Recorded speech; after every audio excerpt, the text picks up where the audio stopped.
I brought my wife home to our son's place. She had just come out of surgery, her eyes wrapped tight in bandages. Chicago was bitterly cold that day. My son looked at us, then said something that froze the apartment completely. I don't want to feed another mouth for free. For a second, I thought I'd heard him wrong. My wife reached out, feeling for a chair in the dark, and I stood there, not moving, realizing the cruelest irony of my life. The man who built his entire career for his child now had to ask permission just to stay under his roof. Before I go on, if you're listening to this story, please subscribe to the channel and leave a comment telling me which country you're listening from. I read every single one, because some stories don't truly begin until someone is willing to listen. I set the small suitcase down on the cold stone floor of the penthouse. The dull thud echoed louder than I expected. Grace stood beside me. Her eyes were fully bandaged, her thin hand reaching out, searching for familiar space. The penthouse was large, but it didn't smell like home. Only floor cleaner, and the heavy perfume Chloe always wore. No one came to greet us. I led my wife farther inside, step by slow step. I remember that moment clearly, because my son's words at the door were still ringing in my head. No raised voice, no anger, just a calm sentence, like reminding an employee of a minor rule. I don't want to feed another mouth for free. I didn't react right away. Some sentences, if you answer them too quickly, you'll never forget how you answered. Grace tilted her head slightly toward me. She couldn't see, but she felt the shift in the air. I tightened my grip on her hand and guided her to a chair near the dining table. Sam, where are we? She asked softly. We're here, I said. Sit down. Chloe appeared from the kitchen. She was in home clothes, but still perfectly put together, as if important guests could arrive at any second. She glanced at the bandages on Grace's eyes, then at the suitcase. She didn't ask a single question. I spoke gently, almost out of old habit. Chloe, could you help me make Mom a warm bowl of porridge? The doctor said she can't eat dry food. She didn't answer right away. She opened a cabinet, took out a pack of instant noodles, and placed it on the table in front of Grace. Unopened, dry, hard. There's no free room service here, she said. If you stay, you take care of yourself. Grace reached forward and touched the packet. She paused, just for a moment. I felt my throat tighten, but I said nothing. I bent down, slid the noodles aside, and poured my wife a glass of water. Tyler walked out of his home office, a stack of neatly clipped papers in his hand. My son looked busy. He always did, even when he wasn't doing anything. If you're planning to stay here for a while, he said, placing the papers on the table, I think we should be clear from the start. He pushed the stack toward me. Across the top, in bold letters, it read, Temporary Living Agreement. I flipped the first page, not because I needed to read it, but because I wanted to see how far he'd prepared. Every line was carefully typed. Dates, terms, blank signature lines. I don't want to feed another mouth for free, Tyler said again, this time looking straight at me. I'm under a lot of pressure. If you stay here, you should contribute. I looked up. Contribute how? He answered immediately, like he'd rehearsed it. Every day you go down to the basement, sort recycling, clean the storage area for my logistics company. Just a few hours. Consider it rent. Grace turned her head toward his voice. She couldn't see her son's face, but I knew she was trying to imagine it. I felt her hand tremble lightly in mine. I looked at my wife, the woman who had walked with me through 3 decades of work, hospitals, sleepless nights. Now she stood in her own child's home, unable to see, being calculated like an expense. I took a breath, not deep, not long, just enough to keep my voice steady. All right, I said. I agree. Both Tyler and Chloe paused slightly. Maybe they expected something else. An argument. Anger. I gave them neither. All we need, I continued, is a quiet place for Grace to recover. I can handle everything else. Tyler nodded, satisfied. Chloe turned away as if the matter was settled. No one asked about the surgery. No one asked if Grace was in pain. That night, I spread a blanket for my wife in the living room. The guest bedroom had been turned into storage for luxury items. I said nothing. I helped Grace lie down, adjusted the pillow under her head. When will they remove the bandages? She asked. In a few days, I answered. She was quiet for a moment, then whispered, I'm sorry, for being a burden to our children. I placed my hand on her forehead. This isn't your fault. I didn't say more. Some things, spoken aloud, hurt more than silence. That night, when the apartment finally went quiet, I sat alone at the edge of the sofa. The lights of Chicago poured through the large windows, cold and distant. I looked at the contract lying on the table. I've signed many documents in my life, some worth millions of dollars. But I had never held a piece of paper that felt this heavy, and I knew this was only the first dinner. After that first night, I understood one thing very clearly. This apartment was bright during the day, but at night there was no darkness more frightening than the indifference of the people living in it. Grace couldn't see anything. 2 white bandages covered her eyes, completely making her the only person in the home who couldn't notice glances, gestures, or the quiet headshakes exchanged between them. That made Tyler and Chloe forget her presence very quickly. And when people forget, they start telling the truth. The next morning, I woke up early. I warmed some water, helped Grace take her medicine on time. I told her it was cold outside, strong wind blowing in from the lake. She nodded, smiling faintly. She trusted me, and maybe she still trusted her son. Tyler and Chloe didn't lower their voices anymore. They talked right at the dining table, less than a few steps away from Grace. No whispering, no hesitation, as if she were just an object placed in the wrong spot. "How much longer until the old woman gets the bandages off?" Chloe asked, scrolling on her phone. "A few days," Tyler replied. "The doctor said recovery should be quick. Then we need to plan ahead," Chloe said. "I don't want this dragging on. A penthouse isn't a nursing home." I stood with my back to them, pretending to wash a glass. The water ran steadily. I heard every word. "Once she can see again," Tyler said, lowering his voice, "we move them to a place in the suburbs. Cheap facility, proper paperwork." Chloe laughed softly. "And the money, my dad's pension," Tyler answered without hesitation. "Enough every month to cover your credit card bills. We're tight right now. You know that." I tightened my grip on the glass. Not from anger, but because I needed to keep it from slipping to the floor. Grace sat there, back straight, hands resting on her lap. She didn't react. She didn't know. And that made me feel colder than the wind outside the window. That evening, as I helped Grace change her bandages and get ready for bed, I reached into my jacket pocket. The small voice recorder rested neatly in my palm. I'd carried it for years, an old habit from my previous line of work. I never thought I'd use it on my own family. "Are you uncomfortable?" I asked her. "No," Grace said. "Just a little tired." I slipped the recorder into the pocket of her sleepwear in a place I knew wouldn't bother her. I moved slowly, gently. "Sam," she said, "you're worried about something." "I just want to make sure I remember everything correctly," I replied. She stayed quiet. She always did when she wasn't sure of the answer. That was how she showed respect. In the days that followed, I started going down to the basement just as promised. Tyler's storage area sat beneath the building, large and sealed off. I worked quietly, sorting trash, organizing boxes. I let them believe I was paying my living fee. At night, I returned to the living room and turned on the recorder. The first time I listened back, I had to stop halfway through. Not because the content was new, but because of the voices. My son's voice, clear, calculating without hesitation.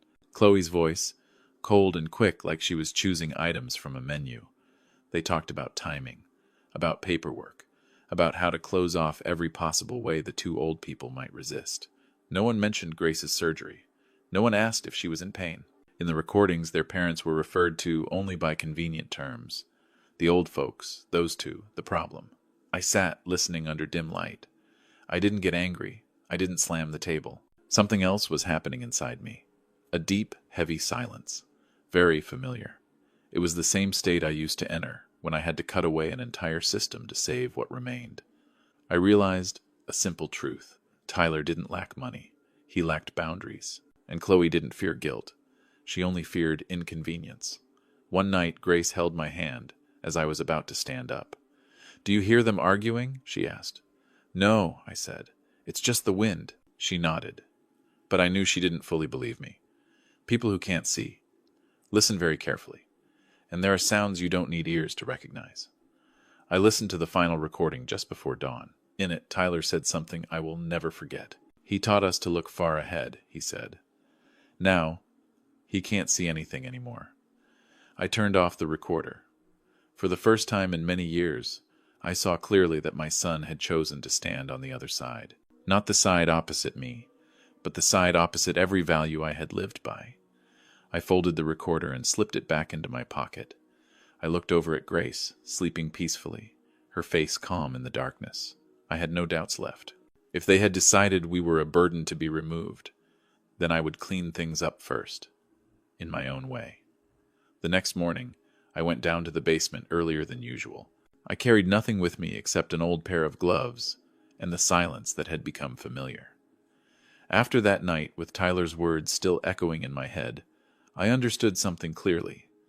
I was no longer a guest. I was observing. The warehouse sat deep beneath the building with no windows. Rows of fluorescent lights flickered on, casting cold light over stacks of cardboard boxes piled higher than a man's head. The smell of paper, machine oil, metal, all mixed together. Tyler called it a small operations center. To me, it felt like a room built to keep secrets. I worked slowly, sorting, labeling, pushing carts. I let everyone believe age had slowed me down. Sometimes I asked foolish questions on purpose. Sometimes I misplaced items. No one suspected a thing. No one imagined that the man taking out trash could understand the flow of goods. But some things don't need labels to be recognized. Shipments sealed too carefully. Codes repeating in unnatural patterns. Invoices with altered dates. I didn't need to see everything. I only needed to look long enough. One afternoon, when Tyler wasn't around, I was assigned to clean a rarely used corner of the warehouse. There I found an old metal cabinet. The lock was loose. I opened it and saw a thick folder inside. No title. I flipped through a few pages, then closed it immediately. I had seen enough. That evening, I accidentally left the folder on a cart. When Tyler came down to inspect, he noticed it almost right away. He called me over in front of several employees. "What are you doing?" His voice was sharper than usual. "Do you even know how important these documents are?" I stood still, gloves still on my hands. I thought they were trash. A few people looked away. No one spoke. "You're not at your own company anymore," Tyler said, his tone turning cold. "Here you follow instructions. If you can't do that, you leave." I nodded. "I understand." He turned away, still irritated. I bent down, picked up the folder, and handed it back to the warehouse manager. My hands trembled slightly, not from fear, but because I had just confirmed something. Tyler didn't just lack boundaries. He was taking risks. That night, I returned to the apartment late. Grace was already asleep. I sat down on the sofa and turned on the old laptop I'd brought from home. When no one was paying attention, I connected it to the warehouse management system. Tyler thought I didn't understand technology. He was wrong. The password was simple. Chloe's birthday. I didn't download everything. I copied only what mattered. The data moved slowly. I was patient. Some things, if done too fast, leave traces behind. The nights that followed were all the same. By day, I cleaned the warehouse. By night, I copied, organized, took notes. I replayed the recordings, cross-checked times, routes, entries. Little by little, everything aligned like a map. Grace began to sense my change. She asked fewer questions, but lingered longer even without seeing anything. "You're tired," she said one evening as I helped her take her medicine. "It's just physical work," I replied. She held my hand. "Don't let them make you smaller." I stayed silent. Sometimes silence is the only way not to lie. One afternoon, Chloe came down to the warehouse looking for Tyler. She saw me mopping the floor. "Be careful," she said. "Don't dirty those boxes." I looked up. "I'll watch it." She nodded and walked away. I watched her go, thinking about how she referred to those boxes as those, as if she didn't want to know what was inside. Indifference is always the best cover for things meant to stay hidden. I finished the final copy on a rainy night. Rain tapped steadily against the penthouse windows, low and even. Grace slept deeply. I sat alone, reviewing each file one last time. I didn't feel victorious. I only felt order returning inside my mind. The next morning, Tyler handed me another list of tasks. He didn't look at me.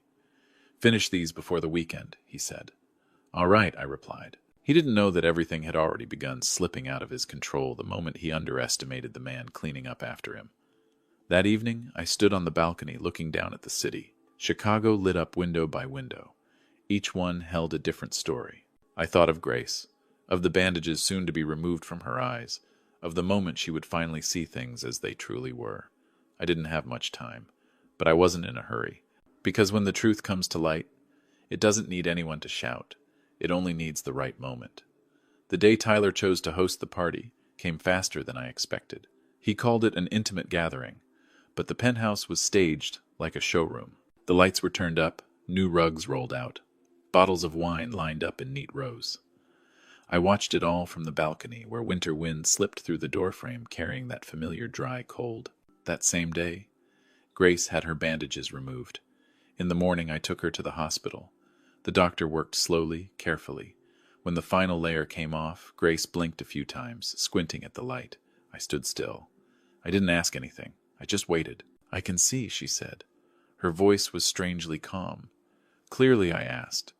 "Clearly enough to know where I am," she replied. On the way back, she stayed quiet. I didn't explain.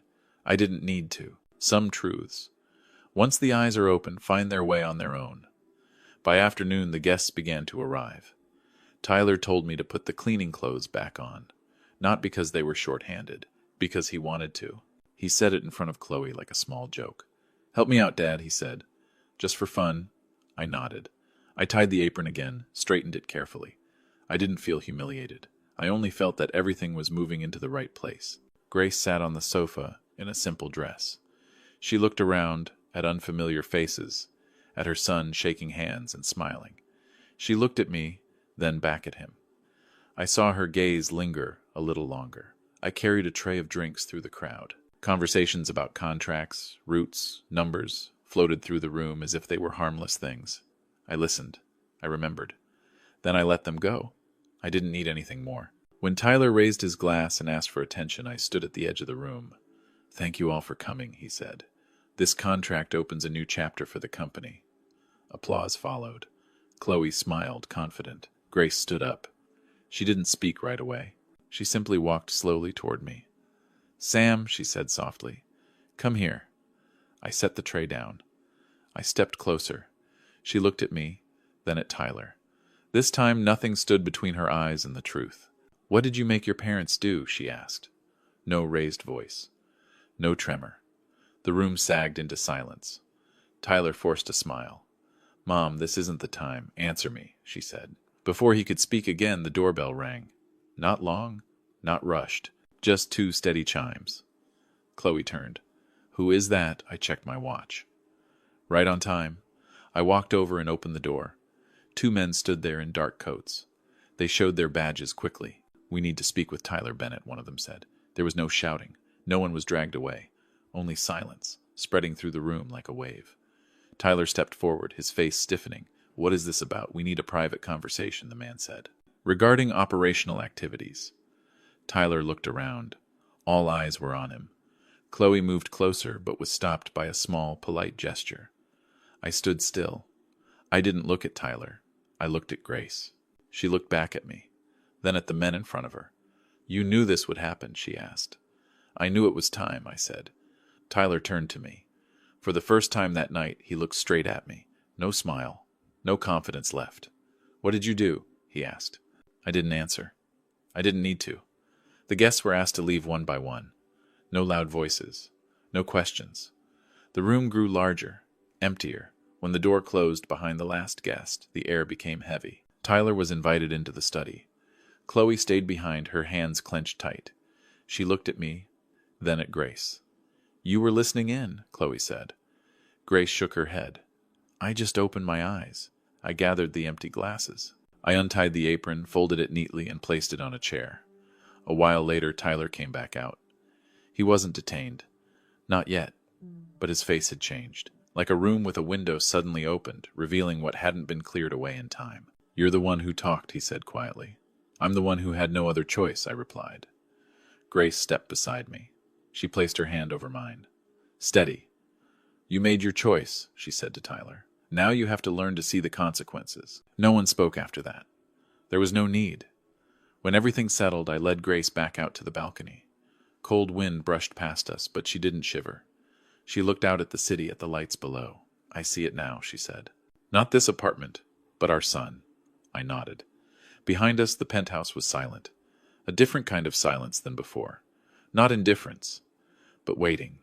And I knew The party was over. But the story wasn't. After that night, the penthouse no longer belonged to us.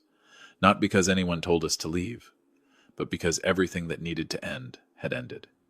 When the balcony door closed behind me, I knew I would not come back. The days that followed moved slowly and quietly. Tyler was called in for questioning more than once. There were no loud scenes, no dramatic headlines, just long conversations, questions repeated with careful patience. Chloe packed her things in silence. She didn't look at me. She didn't look at Grace. The confidence she once carried evaporated as quickly as the smell of wine after the party. I took Grace to another place. Not far from downtown, but peaceful. A small room, soft light. She began relearning how to see things again. A teacup, a window, the gray Chicago sky. Each morning she sat by the window looking a little longer than the day before. "I thought it would hurt," she said once. "But it doesn't. It's just clear." I nodded. Clarity always comes last. One afternoon I received a phone call. Short. Just enough to confirm that everything had reached the end of the legal road. I didn't ask for details. I had submitted what needed to be submitted. The rest no longer belonged to me. I wrote Tyler a letter. Not long. No blame. I didn't use heavy words. I wrote only the truth, the way I had taught him when he was young. I spent my life teaching you how to see people work and consequences. But you chose blindness when it came to kindness and boundaries. Now you have time to learn again. Not because I want you to suffer, but because you need quiet in order to understand. I folded the letter. I didn't know when he would read it, but some letters don't need to be read right away to do their work. The day we left Chicago, the wind was still cold. I held Grace's hand as we walked out of the lobby. A car was waiting. No logo, no display. I opened the door for her and helped her inside. "You never told me," she said as the car started moving. "I didn't think I needed to," I replied. She looked at me, then at the road ahead. "Good," she said. The car passed familiar streets. I watched the city fall behind us like a page being turned. I didn't feel victorious. I just felt light. We moved to live near the lake where mornings are quiet and evenings are still. Grace cared for her eyes each day. I made tea. I read books. No one had to ask permission to stay. No one had to pay to feel at peace. One evening, Grace placed her hand over mine. "Do you regret it?" she asked. I thought for a moment. "No, but I am sad." She nodded. Sadness is what remains of love. We sat there without speaking. Outside, the lake reflected the light slowly. I thought of the penthouse, the warehouse, the words that once sounded harmless. All of it was behind us now. I understood something late, but necessary. True wealth doesn't live in high apartments or brightly lit parties. It lives in eyes that can recognize the value of family and in hands that know when to let go. When night came, I turned off the light. Grace was already asleep. I sat a little longer, then stood up and closed the window. The wind outside was still cold, but inside, it wasn't. My story ends there. No noise, no judgment, just one door closing, and another path opening quiet enough for two old people like us to live the rest of our lives with the clarity we deserve. If you've listened this far, thank you for giving your time to my story. If this story made you pause and think, please press like to support it. Subscribe so you don't miss the next stories, and share it if you believe there are still people out there who need to hear it. This story isn't about wealth or poverty, absolute right or wrong, or winning and losing. It reminds us of something simple. Family is not a place to calculate profit. It is a place to preserve dignity and kindness. When people lose the ability to see the value of their loved ones, they may own many things and still be poor inside. Thank you for listening. May you always keep your eyes clear enough to see what truly matters in your own life.